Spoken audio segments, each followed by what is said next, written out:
Welcome to Tom Hopkins International's recording of Sell It Today, Sell It Now, Mastering the Art of the One Call Close. To present this phenomenal system, here's Tom Hopkins.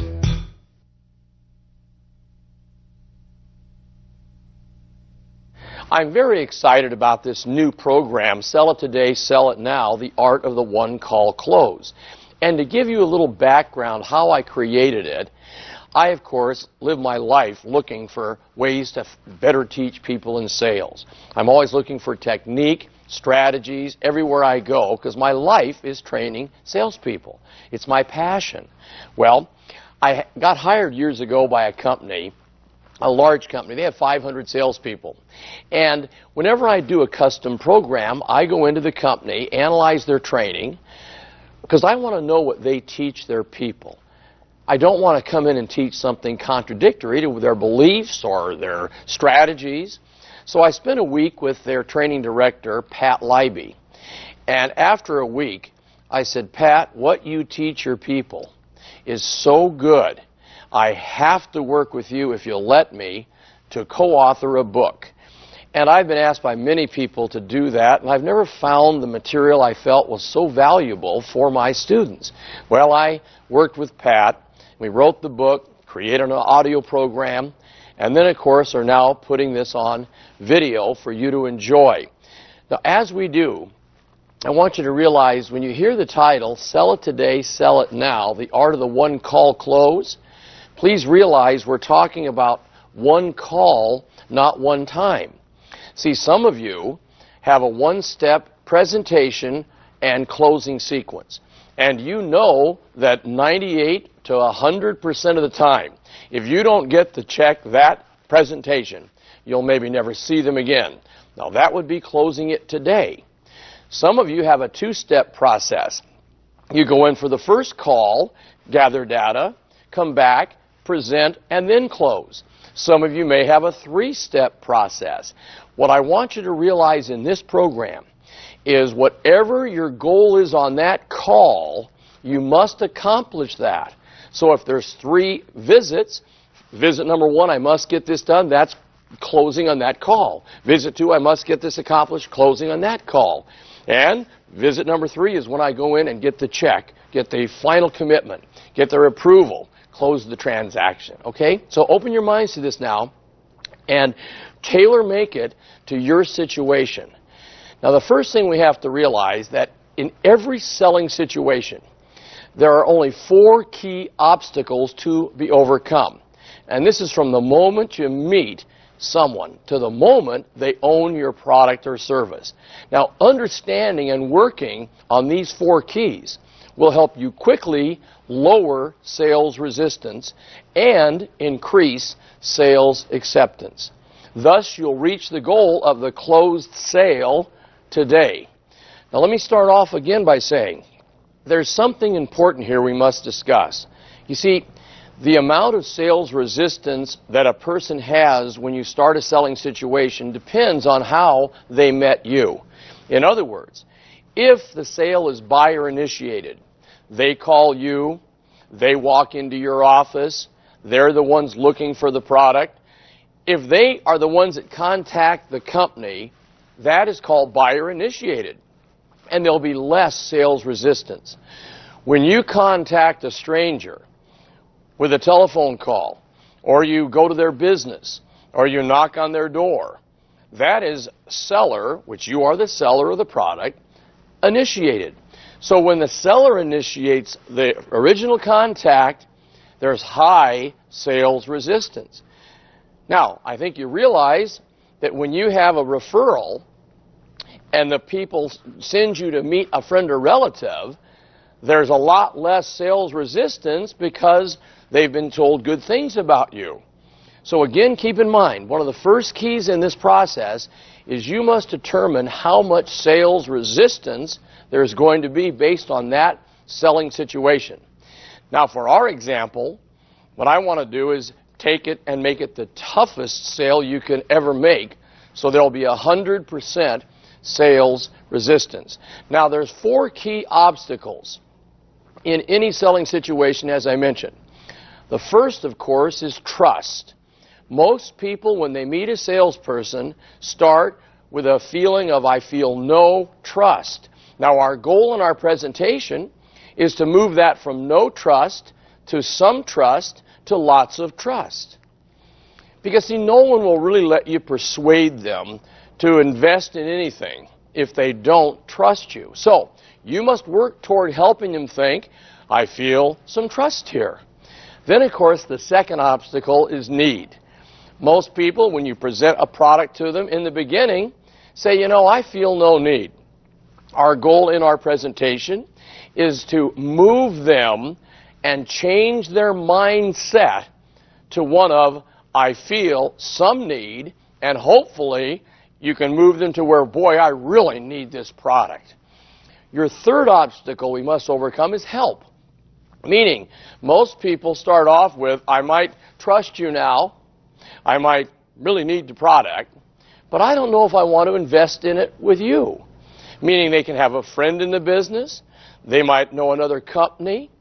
So no one wants to ever admit they're helpless. However, you can help someone see that you provide answers in areas where they may not be as well informed because you are the professional.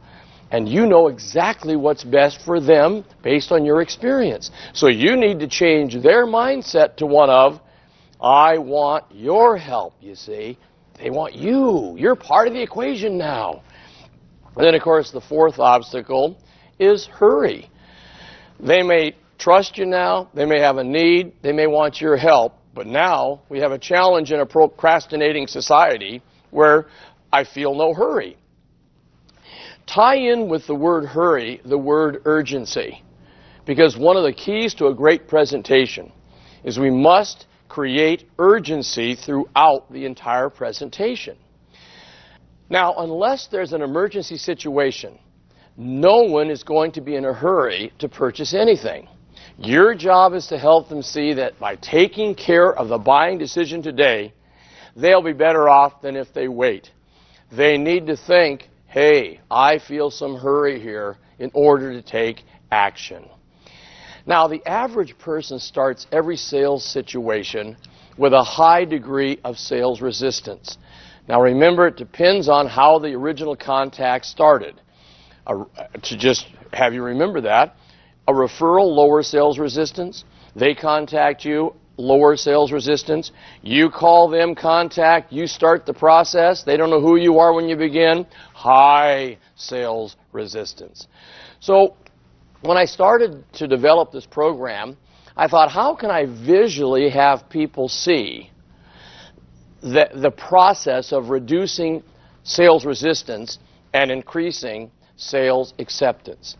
So what I decided to do was use the thermometer, because your goal is to see visually how we lower it, and we're going to do it in 10-degree increments. So your job is to lower their sales resistance by degrees until it reaches 0 degrees. And that's our goal. So watch the thermometers as we do this presentation, because it'll visually show you how our job has to be handled in closing on this visit. Please realize too many salespeople who are untrained try to increase sales acceptance before they've done an adequate job in the proper sequence of reducing sales resistance. So the Sell It Today system works like that. We're going to look at our thermometers. I'll put in each of the 10 degrees of reducing sales resistance, and then we'll put in the 10 degrees of increasing sales acceptance, and when we're done, we'll have a closed transaction today. So let's start off with the first 10 degrees, lowering it from 100 to 90, and that is the word appropriate. Everything they see and hear from the moment you meet them should be appropriate for the time and place. What this means is that everything you do, everything you say, your dress, your look, everything must fit the situation. Let me give you an example. You wouldn't go into the McDonald's hamburger restaurant and see someone working the counter in overalls. That, for that situation's inappropriate, and you might lose some trust about this organization, this company. On the other hand, you wouldn't walk into McDonald's and see the man behind the counter wearing a full Brooks Brothers suit either. So everything must be appropriate. Your look, your dress, your original greeting, your handshake, if it's appropriate. Then what happens is just that lowers sales resistance by 10 degrees. The second thing we must work on is the intention statement.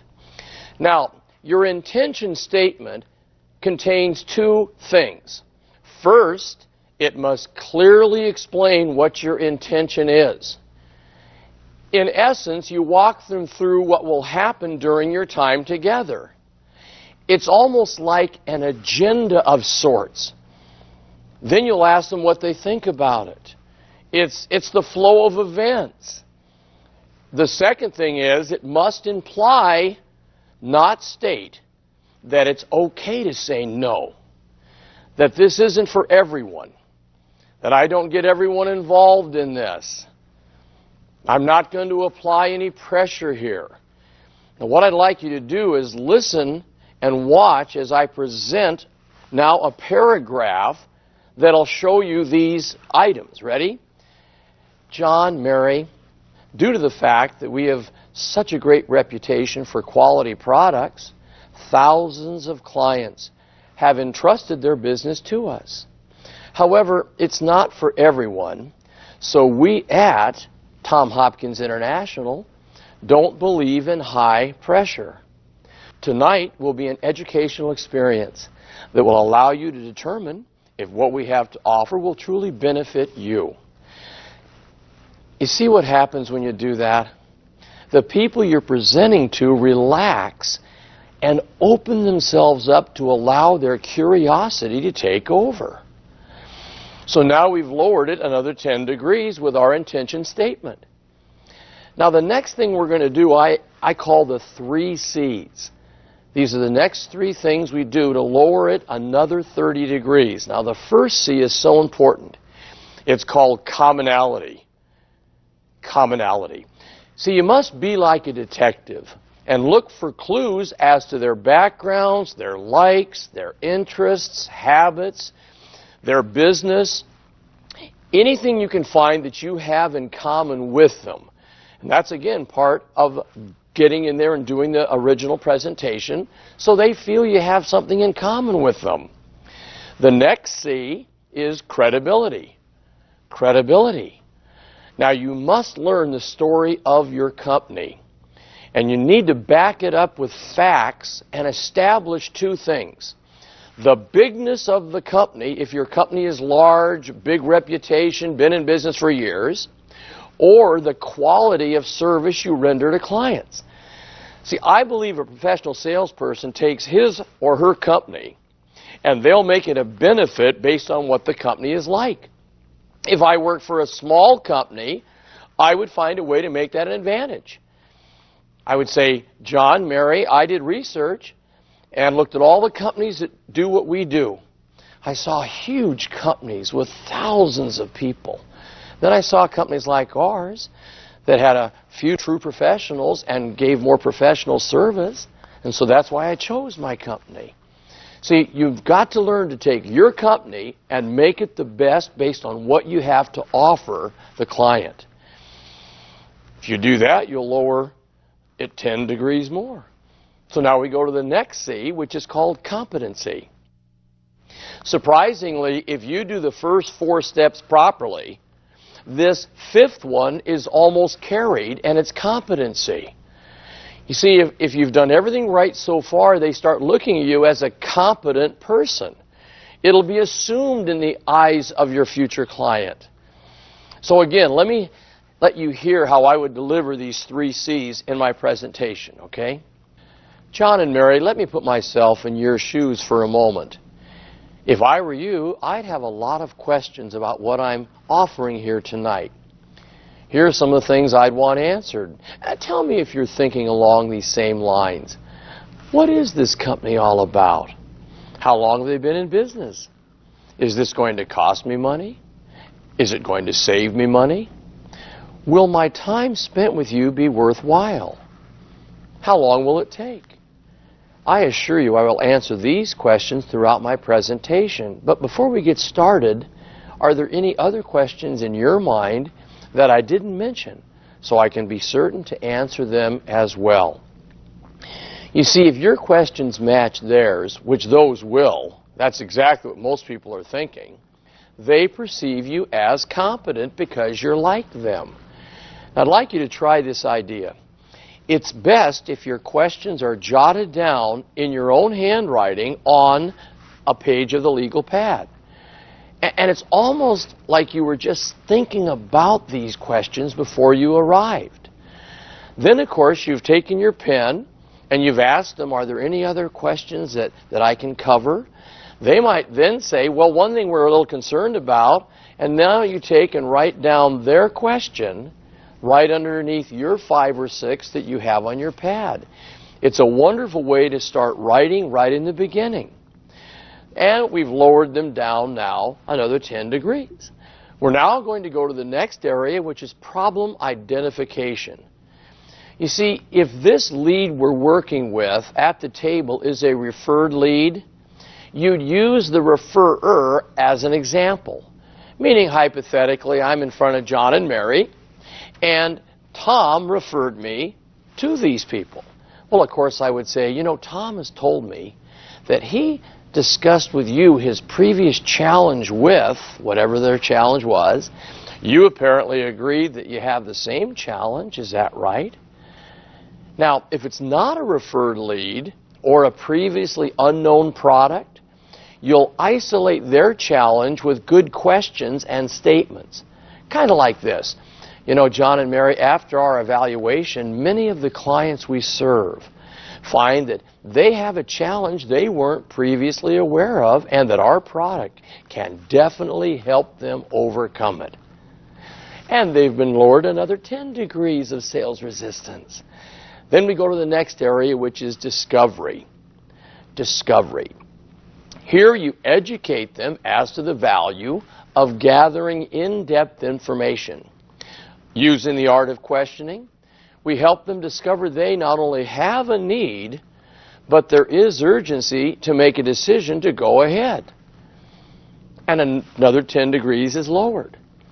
Then we go to qualify, which is next. Now here is where we would use our needs formula. Remember, NEADS, where we establish just what their qualification needs are.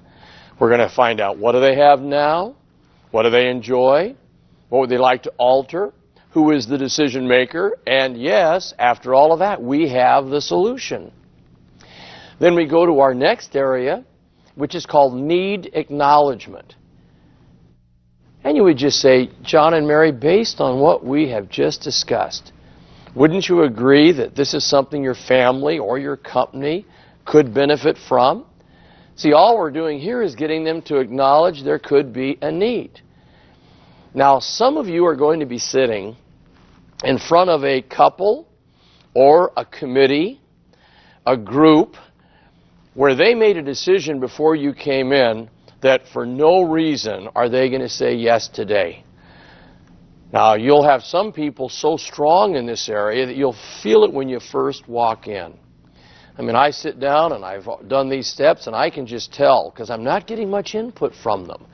So I say to myself, well, number 10 is very important here, our next step, and that's called pact acknowledgement. And it might go like this. John and Mary, I'll bet when you set the appointment to see us tonight, you didn't say to yourself, this is wonderful. We're going to spend money and invest in a new product tonight. Did you? In fact, it's more likely you may have agreed with each other that you weren't spending any money and that you weren't buying anything. All I ask is that you keep your minds open to the possibility of what we have to offer. Is that fair? Now, you notice what we've also done here? This is your first attempt to get a commitment to say yes to the purchase or to do what your research reveals when you come back with that information. So if we've done all that right, you notice they had 100% sales resistance. We then have got them to some trust. We've got the need, and we're now to 0 degrees on our sales resistance thermometer. So now it's time to go up the other thermometer, which is our sales acceptance thermometer. So let's move to increase that sales acceptance. Ready? The first thing we do, down at the bottom of the thermometer, is we start with product identification. When your recommendation as to the product or service is selected, you let them know how exciting the results are. See, if I came back on the second visit, I'd start off by establishing rapport, as we always do the next time in. How have you guys been? Gee, it's been 4 days. Anything new and exciting in your life? The weather's been kind of funny, hasn't it? In fact, I think we're about 8 degrees warmer than normal right now. See, we get the rapport established, visit a minute, and then you'd say, you know, John and Mary, based on the information you provided the last time I was here, our recommendation for you is, and you'll let them know what you feel is best for them. You'll now discuss company experience. You see, help them to understand how large a client base has been satisfied. You might say it this way. You know, John and Mary, based on all the years and thousands of clients we've served, most of the recommendations we have tonight are similar to all the other people that we've satisfied with our product. Then you'll go to the next area, which is salesperson expertise. You see, it's important they know that you are a professional. So you're going to share with them your track record with the company. Now, of course, if you're new, and this can be a challenge if you don't have much of a track record, but what you can share with them is that you are, in essence, the go-between and are supported by experts at the company. Something like this. You know, John and Mary, I chose our company because combined we have over 100 years of experience just in my manager and the 2 people I work with. So we're really on target as far as what we can do for you. Also, you must express that these recommendations are the sum total of some of the greatest expertise in your field. Always do this too. Have third-party information available. This can be photos of yourself receiving an award. It could be that article in the paper that you got put in because you were the top person last quarter in your company. It also can be letters from satisfied clients. These would be those proof letters. For example, try it this way. John and Mary, here's a letter I received from a client who said yes to what our research revealed. And you hand them the letter. I will suggest, if it's a long letter, use a yellow highlighter so that their eyes go to the main things you want them to pick off of that letter. And you've increased sales acceptance another 10 degrees. Now we go to third-party endorsements. This is where you show positive articles from the newspaper or magazine about your company. And please, as a professional salesperson, whenever anything comes out in the paper, the magazine, about your company, and it's positive, take it out, laminate it, make sure you keep it clean and crisp so you can show the person. See, people believe what other people say about your company more than what you say about it. And we've increased sales acceptance another 10 degrees.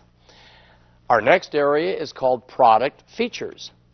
Be sure to answer the prospective client's question, what's in it for me? By providing a fact and a benefit for each feature of your product or service. In other words, there's a truth when people are listening to you at the table. It's not a conscious, it's more of a subconscious reaction. You tell them a fact about your company. We're large, we're the best in the business, we have the greatest reputation. They're subconsciously sitting there, and this little thing is always going in their minds. Well, what's in it for me? What's important to me about that? So it's important when you state a fact, you then follow it up with a benefit. For example, let me choose a home improvement product. Let's just say that I'm in the replacement window business and we have fabulous new windows that are not only energy saving, they're beautiful, they increase the pride of ownership of a home, thus the appreciation in value. Great product. I might say this as a fact. You know, John and Mary, our windows are made of the finest and highest grade aluminum available today. Well, of course, they're sitting there saying what? What's in it for me? So what? So then you follow it up with, because of our construction techniques, our clients find that they enjoy significant savings on fuel and maintenance. So now there's the benefit. And we've again increased sales acceptance another 10 degrees. Let's look at the next thing. It's presentation demonstration. Now you would present your proposal, the research you found, the product benefits, and you're always going to be doing it in this formula.